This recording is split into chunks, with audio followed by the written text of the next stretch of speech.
Dear students, we have already seen that statistical information can be presented in three manners,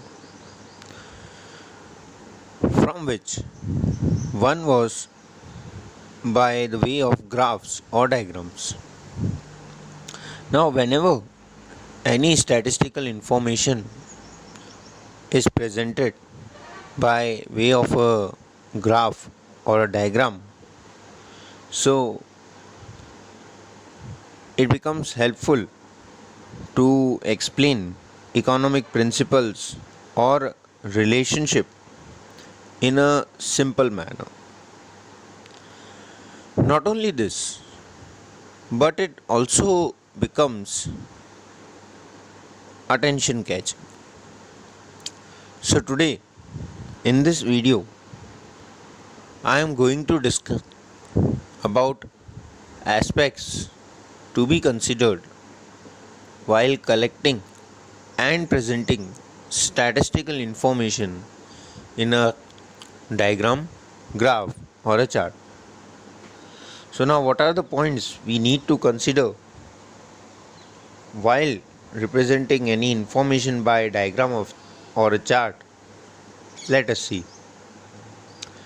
First one, that is sources of information or data. We have already seen that in order to draw a diagram, chart, or a graph, we need to have a data. And the source from where this data is obtained must be reliable and it must be universally acceptable, so as to ensure that data obtained is accurate or it is correct. Say, for example, if we need to obtain information regarding growth and development in India, then the data provided by CSO, that is Central Statistical Organization, or by Economic Survey of India, is a reliable source. Not only this, if we want to have a comparative data for growth and development for different countries of the world, in that case, World Development Report is a reliable and universally acceptable source. Second one is clarity regarding dependent and independent variable. Whenever there is a cause and effect relationship between variables, then the cause variable is treated as an independent variable and the effect variable is treated as a dependent variable. Why? Because here in this case the dependent variable, the effect, that is the dependent variable, it is actually dependent upon the cause, and therefore whatever is the cause, it is treated as independent variable, and whatever is the effect is treated as a dependent variable. So in such kind of relationship, the independent variable is represented on x-axis and dependent variables are represented on y-axis. Say, for example, if we are showing relationship between agricultural production and rainfall, so in that case agricultural production is dependent upon rainfall.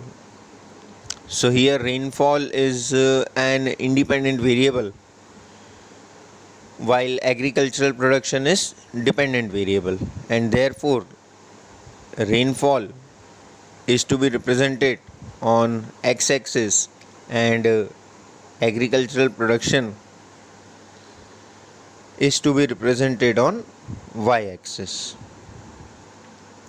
Similarly, in case when data is pertaining to different time period or regions, in that case time period or region are always considered to be independent variables, and therefore they must be represented on x-axis. However, as an exception to this, in economics, in the law of demand or even in the law of supply, price, which is an independent variable, is represented on y-axis, and demand or maybe supply, which is a dependent variable, is represented on x-axis. Last one is selecting appropriate scale. Now, in order to obtain a graph which looks neat and clean and appropriate in size,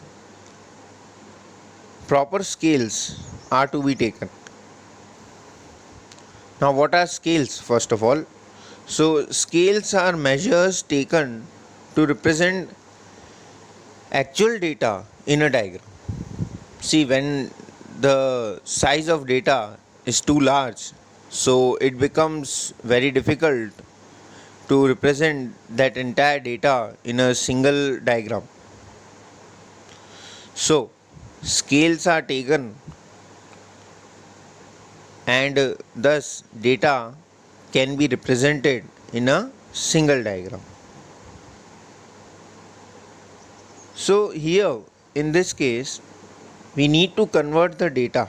Say for example, if the data size of the data is too large, it is in thousands or maybe even in lakhs, so it is not possible to directly represent the entire data in a single diagram, and therefore we need to convert it into measures on an appropriate scale, and only then we can represent it in a single diagram. Say for example, 1 centimeter is equals to 1000 units or maybe 10,000 units and so on, and such scales are taken on both the axes. Thank you.